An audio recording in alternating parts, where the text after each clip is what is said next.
Good morning students. आज आप लोगों के लिए क्लास 12 का एक बहुत ही ज़्यादा इंपॉर्टेंट चैप्टर लेके आया, फिजिकल केमिस्ट्री का केमिकल काइनेटिक्स। ठीक है। बहुत सारे लोग डरते होंगे क्योंकि इसमें न्यूमेरिकल ज़्यादा हैं इसीलिए, लेकिन डरने की कोई ज़रूरत नहीं है। आज आप लोग को पढ़ाएंगे और ज़रूर पढ़ाएंगे और बढ़िया से पढ़ाएंगे। ठीक है, तो चलते हैं, हम लोग स्टार्ट करते हैं। ज़्यादा कुछ नहीं कह सकते हैं। ठीक है, पहले हम लोग बात करते हैं केमिकल काइनेटिक्स की। ठीक है, तो बात यहाँ है केमिकल काइनेटिक्स। ठीक, केमिकल काइनेटिक्स मतलब कुछ रिएक्शंस हो, और किसके साथ रिएक्शंस हो, जिसमें रिएक्टेंट प्रोडक्ट में चेंज हो। ठीक है, और कॉन्सेंट्रेशन के साथ। ठीक है, तो पहले बात करते हैं इसका definitions. A branch of physical chemistry, physical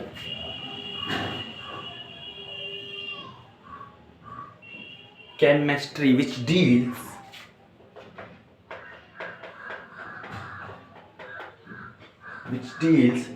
किनके साथ में ये डील्स करते हैं। केमिकल काइनेटिक्स में किनके साथ में डील्स करते हैं, जैसे रेट ऑफ रिएक्शन। इसमें हम लोग रेट ऑफ रिएक्शन पढ़ेंगे। और क्या पढ़ना है? Factor affecting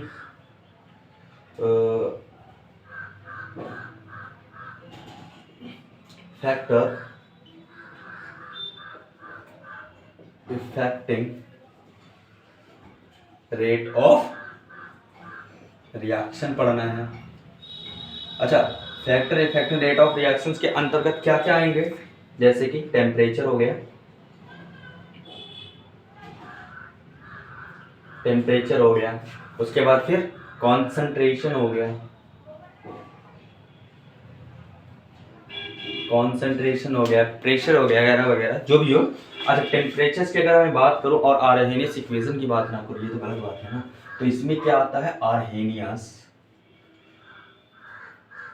Arrhenius equation. इसमें हमने आपके लिए आर्हेनियस इक्वेशन का एक वीडियो बना के डाला है, इसमें देख लीजिएगा जरूर। कॉन्सेंट्रेशन की बात करूं तो ऑर्डर ऑफ रिएक्शन आता है, order of reaction. Order of reactions के अंतर्गत हम लोग पढ़ते हैं first order of reaction, second order of reaction, third order of reaction और zeroth order of reactions, nth order of reaction. इतनी सारी चीज़ें हम लोग इसमें पढ़ेंगे। अच्छा, इसके बाद हम लोग क्या पढ़ते हैं? Factor affecting rate of reaction के अंदर हम लोग रेट लॉ के बारे में जानेंगे। ठीक है, रेट लॉ। उसके बाद फिर रेट लॉ के बाद हम लोग मॉलिक्यूलरिटी रिएक्शंस के बारे में जानेंगे, मॉलिक्यूलरिटी, ठीक है, ऑफ रिएक्शन के बारे में जानेंगे। अच्छा, उसके बाद फिर हम लोग मैकेनिज्म ऑफ रिएक्शन के बारे में जानेंगे, मैकेनिज्म ऑफ रिएक्शन के बारे में पढ़ेंगे। ठीक है, मैकेनिज्म ऑफ रिएक्शन के बारे में पढ़ेंगे। ठीक, अच्छा, उसके बाद अब हम बात करते हैं, ध्यान देना, ये सारी चीजें हो गई, हम लोग इतना ही पढ़ना है। ठीक है, उसके बाद फिर अब हम लोग बात किसकी करने हैं? रेट ऑफ रिएक्शंस की। हम लोग रेट ऑफ रिएक्शंस की बातें करते हैं। चलिए इसको मिटाते हैं, बात करते हैं रेट ऑफ रिएक्शन, जो कि बहुत ही इजी है। केमिकल काइनेटिक्स बहुत इजी चैप्टर है, मुझे तो बहुत इजी लगता है क्योंकि मजा आता है पढ़ने में। अच्छा, रेट ऑफ रिएक्शंस, हेडिंग डाल लीजिए रेट ऑफ रिएक्शन। ठीक है, या इसको हम लोग ROR कहते हैं। ठीक है, अच्छा, रेट ऑफ रिएक्शन का मतलब होता है कि समय के साथ किसी की कॉन्सेंट्रेशंस बढ़ना, मतलब कॉन्सेंट्रेशंस क्या होता है? घटना या फिर बढ़ना। जैसे कि चेंज इन, लिख देना, change in concentration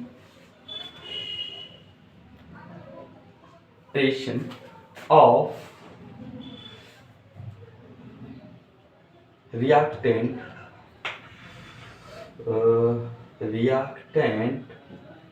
or product with respect to time. समय के साथ क्या होगा कि रिएक्टेंट का कॉन्सेंट्रेशन घटेगा और प्रोडक्ट का कॉन्सेंट्रेशन क्या होता है, बढ़ेगा। ठीक है, रेट ऑफ रिएक्शन क्या होता है, ROR क्या होता है कि change in concentration of reactant और प्रोडक्ट या प्रोडक्ट हो वो क्या होता है, with respect to time change होता हो। समय के साथ क्या होगा कि रिएक्टेंट का कॉन्सेंट्रेशन घटेगा और प्रोडक्ट का जो कॉन्सेंट्रेशन होता है वो बढ़ता है। ठीक है, अच्छा ये भी होता है कि रिएक्शंस किस तरीके से किए जाते हैं। ठीक है, जैसे कि इसमें क्या होता है कि एक मिनट, ठीक है, इसमें एक होता है वेरी फास्ट रिएक्शंस। ठीक है, बहुत सारे मतलब बहुत से रिएक्शंस होते हैं। ठीक है, जैसे कि वेरी फास्ट रिएक्शंस हो गया, कुछ रिएक्शंस होते हैं बहुत तेज हो जाते हैं। ठीक है, वेरी फास्ट रिएक्शन, या फिर हम लोग कह सकते हैं आयनिक रिएक्शन। ठीक है,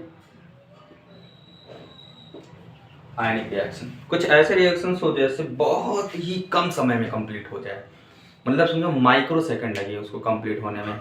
एक नहीं किया गया, तुरंत जुड़े, तुरंत एक दूसरे से जुड़े, खटाक से वो बन गए। ठीक है, जैसे कि आयनिक रिएक्शंस में जैसे कि NaCl ले लो प्लस KNO3। ठीक है, अब इसमें क्या हुआ, ये प्लस है ये माइनस है, हाँ वो जुड़े हुए अलग बात है लेकिन है तो प्लस माइनस में ही ना। अच्छा प्लस माइनस हो गया, फिर यहाँ पर भी प्लस और माइनस हो गया, तो ये क्या होगा, एक दूसरे से खटाक से टूटेंगे। वो क्या होंगे, टूटने के बाद फिर क्या बना देंगे, NaNO3 प्लस उसके बाद फिर क्या बन जाएगा, KCl। ठीक है, मतलब NaCl KNO3 के साथ में जब रिएक्शंस किया तो ये जो नया प्रोडक्ट बना हुआ है मैक्सिमम 10⁻⁻6 सेकेंड्स में कंप्लीट हो गया। मतलब एक प्रकार से हम उसको मेजर ही नहीं कर सकते हैं, एक हमने क्या किया, इसको मेजर नहीं कर सकते हैं। ठीक है, तो जो आयनाइजेशन आयनिक रिएक्शंस होते हैं so we can not determine. ठीक है, इसीलिए हम लोग क्या करते हैं, इसको हम लोग मेजर नहीं करते, इसको हम लोग क्या रेट ऑफ रिएक्शंस में नहीं लेते हैं। अच्छा एक होता है very slow reaction, very slow reaction, very slow reactions. अच्छा वेरी स्लो रिएक्शंस के अंतर्गत हम लोग रस्टिंग आयरन पढ़ सकते हैं। ठीक है, जैसे रस्टिंग बहुत स्लो हो, बहुत स्लो, कुछ ऐसे मोमेंट्स होते हैं जैसे कि कोई चीज़ रख दीजिए आप और उसके बाद वो कंटिन्यूअसली ऐसे रहे, एक ही स्टेट में रहता है, धीरे धीरे धीरे धीरे धीरे धीरे वो चेंज हो। ठीक है, मतलब समझ लीजिए कि take some month, some years या और टाइम लग सकते हैं। तो हम लोग क्या होगा कि हम लोग अच्छा केमिकल काइनेटिक्स के अंतर्गत हम लोग क्या करते हैं, प्रोडक्ट न्यू बनाते हैं, उसके बाद फिर इसी के मतलब प्रोडक्ट बनाते हैं, प्रोडक्ट बनते हैं, कॉन्सेंट्रेशन चेंज होता रहता है, समय के साथ में प्रोडक्ट बढ़ता है, रिएक्टेंट घटते हैं। तो हमें ये पढ़ना है ना कि सालों साल एक्सपेरिमेंट करते रहो, सालों साल चलता रहे ऐसे ही एक ही स्टेट में रहे। ठीक है, लोहे का जैसे जंग लगना। ठीक है, ये भी एक रस्टिंग आयरन, ये है, ये भी वेरी स्लो रिएक्शंस में था। अच्छा हम लोग को पढ़ना क्या है, ध्यान देना, हम लोग क्या पढ़ने आए हैं केमिकल काइनेटिक्स में, मॉडरेट रिएक्शन। ठीक है, हम लोग क्या पढ़ेंगे, मॉडरेट रिएक्शन, मॉडरेट रिएक्शंस। ठीक है, जैसे सबसे 3H2 plus N2, then after reactions क्या बन जाएगा, 2NH3। ठीक है, ये रिवर्सिबल रिएक्शंस है लेकिन हम लोग को प्रोडक्ट बनाना है, इसीलिए मैंने क्या किया, रिवर्सिबल रिएक्शंस का सिंबल नहीं लगाया। ठीक है, अब जैसे इसमें क्या होगा, H सिंगल बॉन्ड H होगा। ठीक है, उसके बाद फिर क्या हो जाएगा, यहाँ पर क्या होगा, N ट्रिपल बॉन्ड N, उसके बाद फिर ये पहले टूटेगा, फिर जाकर ये टूटेगा, फिर एक दूसरे से जाके जुड़ेंगे। ठीक है, तो इसमें कुछ समय लगेगा। ठीक है, क्या लगेगा, कुछ समय लगेगा, उसके बाद फिर इस फॉर्म में आ जाएगा, बनेगा, इससे बनेगा। ठीक है, जब दोनों के बॉन्ड टूटेंगे तब जब जुड़ेंगे तो इसमें कुछ टाइम लगेगा। ठीक है, उसके बाद फिर नया फॉर्म बन जाएगा, अमोनिया बन जाता है। ठीक है, तो हम लोगों को क्या पढ़ना है, मॉडरेट रिएक्शंस पढ़ना है। ठीक है, तो लिख लीजिए, और उसके बाद फिर अब हम लोग पढ़ते हैं मॉडरेट रिएक्शंस के अंतर्गत ROR। ठीक है, तो मिटा दे रहे हैं।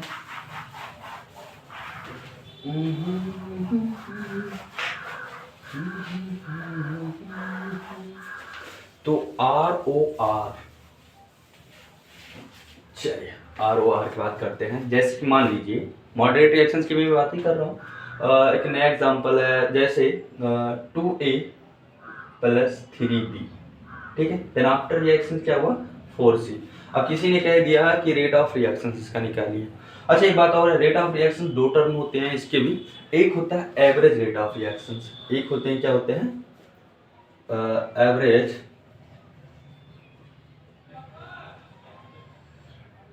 Average rate of reaction.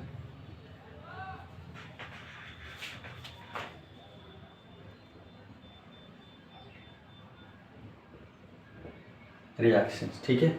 और एक होता है इंस्टेंटेनियस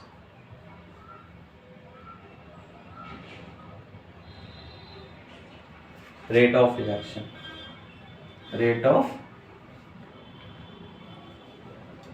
रिएक्शन, ठीक है। तो क्या हुआ, अगर मैं कहूं इसका आप एवरेज रेट ऑफ रिएक्शंस निकालिए, तो हम लोग क्या करेंगे, average rate of reaction is equal to -1/2 delta A का कॉन्सेंट्रेशन समय के साथ क्या हो रहा है, ये घट रहा है, ठीक है। उसके बाद is equal to -1/3 delta B, समय के साथ ये भी क्या हो रहा है, घट रहा है, ठीक है। इज इक्वल टू यहाँ पर लिखेंगे +1/4 डेल्टा सी, कॉन्सेंट्रेशन समय के साथ क्या हो रहा है, घट रहा है, ठीक है। मतलब यहाँ पर माइनस क्या लगाया मैंने, माइनस इसलिए लगाया क्योंकि change in concentrations reactant with respect to time, समय के साथ क्या हो रहा है कि रिएक्टेंट कम हो रहे हैं, इसमें भी इसीलिए मैंने माइनस लगाया। और ये जो 1/2 मैंने लिखा है, इसको हमने स्टोइकियोमेट्रिक कोफिशिएंट्स के साथ में डिवाइड कर दिया है, ठीक है। इसमें भी डिवाइड किया है, इसमें भी डिवाइड किया गया। तो पूछेगा 1/2 क्यों लिखा गया, बोल दीजिएगा स्टोइकियोमेट्रिक कोफिशिएंट के साथ में मैंने क्या किया, इसको डिवाइड किया है। माइनस इसलिए लगाया क्योंकि ये समय के साथ क्या हो रहा है, इसके जो कॉन्सेंट्रेशन रिएक्टेंट है वो समय के साथ क्या हो रहा है, घट रहा है, ठीक है। और यहाँ पर मैंने प्लस इसलिए लगाया क्योंकि समय के साथ प्रोडक्ट क्या है, बढ़ रहा है, ठीक है। एक एग्जांपल और लेते, अच्छा मान लीजिए पूछा गया, एग्जांपल नहीं, एवरेज निकालिए इसका, ठीक, किसी का भी एवरेज निकालना है। एवरेज जो होते हैं इसके भी दो टर्म होते हैं, जो एवरेज होता है, एवरेज के भी दो टर्म होते हैं, ठीक है। पहला होता है कि rate of appearance, appearance appearance हो गया, ठीक है। और एक होता है rate of disappearance, rate of disappearance, ठीक है। मतलब रेट ऑफ अपीयरेंस की अगर मैं बात करूं तो ये जो प्रोडक्ट वाला टर्म है ये रेट ऑफ अपीयरेंस होता है, और रेट ऑफ डिसअपीयरेंस मतलब डिसअपीरिएट हो, ठीक है, घटता हो, वो हमारा ये रिएक्टेंट के साइड पर रहेगा, ठीक है। अगर निकाल दिया गया तो find the rate of appearance of B, इसमें ऐसे क्वेश्चन दे देता है, दे दिया जाएगा, उसके बाद बोला जाएगा so please find the rate of appearance of B. तो हम लोग क्या निकालेंगे, यहाँ पर सीधे लिखेंगे 1/3 डेल्टा बी का कॉन्सेंट्रेशन डेल्टा टी, मतलब विथ रिस्पेक्ट टू टाइम। बस माइनस प्लस का कोई फंडा ही नहीं है, हम लोग मॉड ऑफ लगा दिए, यहाँ मॉड ऑफ लगा दो, माइनस प्लस का कोई फंडा ही नहीं रह जाएगा, ठीक है। अगर पूछता है कि रेट ऑफ, हम तो सॉरी डिसअपीयरेंस की बात कर रहा था, ठीक है, डिसअपीयरेंस ऑफ बी, ठीक है, रॉड ऑफ बी। अब इसे हमारा रेट ऑफ अपीयरेंस कह रहा, ऑफ क्या कह रहा है, सी, ठीक है। दरअसल मैंने ध्यान नहीं दिया, वहां पर वो ए नहीं डी लिखना था, ठीक है, तो हमने ए लिख दिया था। अच्छा rate of appearance of C, तो हमने क्या करना, हमें क्या करना है, is equal to delta C with respect concentration with respect to time. अच्छा यहाँ भी मॉड ऑफ लगा दो, प्लस माइनस कोई फंडा ही नहीं रह जाएगा, ठीक है। इस तरीके से आप जो भी लगाते रहोगे सब बनता रहेगा, ठीक है। तो चलिए अब हम लोग आगे चलते हैं। समझ में आया कि एक एग्जांपल, चलिए एक एग्जांपल और दे लेते हैं, एवरेज रेट ऑफ रिएक्शन का। जैसे कि मान लो हमें दे दिया गया, चलो इसका ही ले लेते हैं हम लोग, 3H2 plus N2, then after reaction 2NH3, 3, ठीक है। अब इसका हमें rate of appearance, average rate of reaction निकालना है, ठीक है, एवरेज रेट ऑफ रिएक्शन निकालना है। तो क्या हो जाएगा, is equal to -1/3 delta H2, ठीक है, with respect to time is equal to, यहाँ पर -1/1, जहाँ पर कुछ नहीं रहेगा 1/1 लिख देते हैं, ठीक है। उसके बाद फिर डेल्टा N2, ठीक है, with respect to time is equal to, यहाँ पर लिखेंगे plus 1/2 NH3 delta with respect to time, ठीक है। अगर आप पूछ लिया गया कि रेट ऑफ अपीयरेंस बताइए, ठीक है, please find the rate of appearance of NH3, तो हम क्या लिखेंगे, सीधे लिखेंगे delta NH3 concentration with respect to time, इधर मॉड लगा देंगे, ये हमारा आ गया, ठीक है, अपीयरेंस हो गया। अच्छा, अगर पूछ लिया आपको रेट ऑफ डिसअपीयरेंस बताइए, find the rate of disappearance, ठीक है, rate of disappearance of H2 then, ठीक है। तो आप कैसे फाइंड करोगे, कुछ नहीं करना, बहुत इजी है, 1/3 डेल्टा H2 का concentration with respect to time, ठीक है, ये हमारा मॉडल लगा दो, ठीक है। ये आपका एवरेज समझ में। अच्छा, अब हम लोग इंस्टेंटेनियस की बात करते हैं। इंस्टेंटेनियस रेट ऑफ रिएक्शंस क्या होते हैं, ठीक है, इसको मिटा देते हैं। ऐसे आप करते रहो, हो जाएगा, सॉल्व हो जाएगा, जो भी क्वेश्चन होंगे, ठीक। रिएक्शंस रहेगा, rate of average rate of reactions निकालने के लिए कहेगा, आप उसको लगा दीजिए, बस थोड़ा ध्यान देते रहिए कि कॉन्सेंट्रेशन क्या होता है, समय के साथ रिएक्टेंट का घटता है, और प्रोडक्ट का कॉन्सेंट्रेशन समय के साथ क्या होता है, बढ़ता है, ठीक है। अब बात करते हैं हम लोग इंस्टेंटेनियस की। इंस्टेंटेनियस रेट ऑफ रिएक्शन,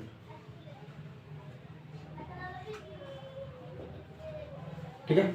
अच्छा, इंस्टेंटेनियस का मतलब ये बहुत ही स्मॉल चेंजिंग होते हैं, बहुत छोटा चेंजिंग होता है, जिसको हम लोग डी से रिप्रेजेंट करते हैं। हम लोग क्या करते हैं, डी से प्रति, इसका मतलब जो प्रेजेंट, अगर कहीं पर आपको डी दिख जाए, जैसे हम लोग डेल्टा लगाते थे, चेंज इन कॉन्सेंट्रेशन, हम लोग क्या करते थे, डेल्टा लगाते थे। लेकिन अगर डिसअपीयरेंस की बात करेगा, change in concentration is very small, ठीक है, उसके लिए हम क्या लगाएंगे, डी का प्रयोग करते हैं, स्मॉल डी का प्रयोग करते हैं, ठीक है। अच्छा, जैसे मान लीजिए दे दिया गया यहाँ पर 2A प्लस 3 is equal to 4C, suppose करो, चलो ठीक है, बोल दिया कि इंस्टेंटेनियस आप रेट ऑफ रिएक्शन निकालो, तो आप क्या करोगे, बहुत ही सिंपल है, ठीक है, ठीक है, बहुत ज़्यादा सिंपल है, जिस सीधे सीधे करना है, ठीक है। इंस्टेंटेनियस रेट ऑफ रिएक्शन निकालना है, ऐसे इंस्टेंटेनियस, अच्छा, रेट ऑफ, चलिए रिएक्शन निकालते हैं हम लोग, -1/2, इसके बाद लिखेंगे डी कॉन्सेंट्रेशन ए, ठीक है, उसके बाद फिर dt हो गया, समय के साथ चेंज हो रहा है dt, बहुत स्मॉल टाइम्स के साथ में चेंज हो रहा है, स्मॉल कॉन्सेंट्रेशन, ठीक है। अच्छा, इसके बाद फिर हम क्या लिखेंगे, -1/3, ठीक है, D concentration b upon dt हो गया, ठीक है, is equal two plus 1/4 concentration c, ठीक है, स्मॉल dt हो गया, ठीक है। इस तरीके से हम क्या करेंगे, निकालते हैं, ठीक है। तो चलिए हम लोग ग्राफिकल रिप्रेजेंटेशन देख लेते हैं। सपोज करते हैं, चलो ये हो गया एक ग्राफ है, ठीक है। अब यहाँ पर ये है क्या, रिएक्टेंट है, ये हो रहा है रिएक्टेंट, और ये हो रहा है विद रिस्पेक्ट टू टाइम, ठीक। और एक बनाते हैं हम लोग प्रोडक्ट का, ठीक है। ग्राफ के तरीके से समझते हैं, बहुत इजी है, ठीक है। 1 2 3 4 5 6, ठीक है, ये आपका रिएक्टेंट एक, हाँ, ये एक मैटर है, ये टाइम, ठीक है। टाइम के साथ क्या हो रहा है, ये इस तरीके से आएगा, ठीक है, धीरे धीरे क्या हो रहा है, ये देखो, समय के साथ क्या हो रहा है, जैसे जैसे समय बढ़ता जा रहा है, वैसे वैसे इसका जो रिएक्टेंट जो कॉन्सेंट्रेशन है वो घट रहा है, ठीक है, समय क्या हो रहा है, बढ़ रहा है। और ये क्या हो रहा है, ये क्या हो रहा है, इसके 1 2 3 4 5 6 7, समय के साथ क्या हो रहा है, ये बढ़ रहा है, ठीक है। देखो समय के साथ जैसे जैसे 1 2 3 4 5 6, जैसे जैसे समय बढ़ता जा रहा है, वैसे वैसे इसका प्रोडक्ट भी क्या हो रहा है, बढ़ रहा है, ठीक है। बस यही इतना था केमिकल काइनेटिक्स में। आगे का जो हेडिंग्स रहेगा, या फिर जैसे रेट लॉ वगैरह हो गया, ऑर्डर ऑफ रिएक्शंस हो गया, ये सब हम आपको नेक्स्ट वीडियो में बताएंगे, ठीक। तब तक के लिए थैंक यू सो मच।